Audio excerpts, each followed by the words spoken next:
The Q-SYS Administrator allows you to set up and maintain various Q-SYS resources. You can load and manage audio files, customize user access, configure scheduled events, and much more. We'll walk through each of these versatile functions one by one, but first, you have to launch Q-SYS Administrator.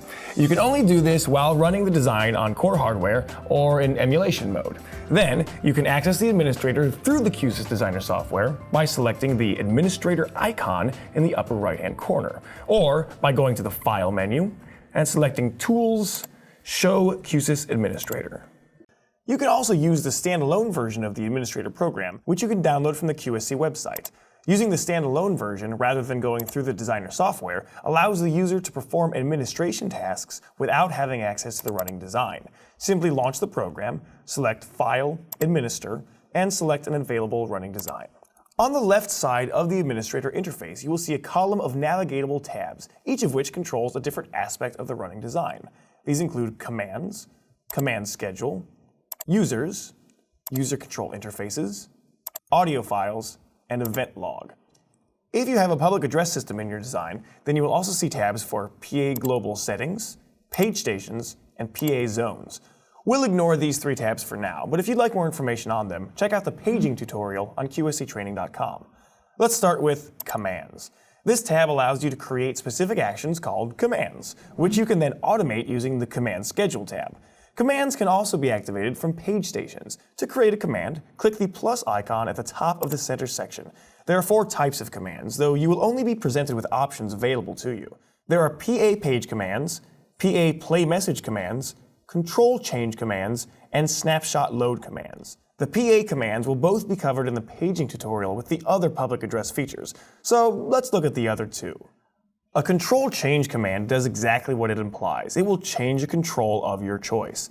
In order to make a control available for this feature, you'll need to add it to your named controls bin. Here, let's show you how. Let's disconnect from the core and go back to design mode. We'll drag an audio player from our schematic library into our schematic, open its control panel, and we'll drag a few of its controls into the named controls bin. This doesn't move the controls or remove them from the component, it simply makes them accessible for control outside of the schematic. If you don't have any controls in this bin, then you won't have the option to add a control change command in the administrator.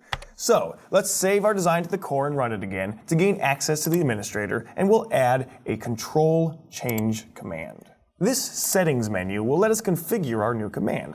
You can name the command anything you like. Let's name this one gain to full. We'll use it to put the gain all the way up. You can also give it a numeric code of your choice. We'll name this one 150 for some reason. This code is a sequence that can be entered at a page station to remotely launch the command. Next, you'll want to select which control will be changed. We'll select the gain, and then select the value that it will be changed to. We're going to set it to 20 decibels. For a gain knob like this one, you can also select the ramp time, which is how many seconds it will take to reach the value. Let's have it go in 5 seconds.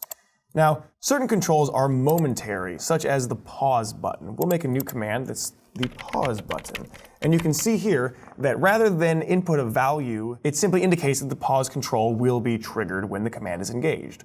Once you've configured your command, select the OK button and you'll see it added to your commands list. In this list, you can review your commands, arrange them in ascending or descending order by each of these columns. You can adjust the column sizes or edit their settings once again by double-clicking them. All right, the next type of command is the Snapshot Load command. A Snapshot Load command will load a saved snapshot that you have in one of your snapshot banks. For more information on creating snapshots, check out the snapshot tutorial on QSCtraining.com. In this settings menu, simply select the name of your snapshot bank, we'll use the global one, which snapshot number you'd like to recall, and then the ramp time to change its associated values. Alright, so let's take a break right there. In the next section, we'll learn about how to add tags to your commands, as well as how to automate your command events using the command scheduler. So feel free to move on whenever you're ready.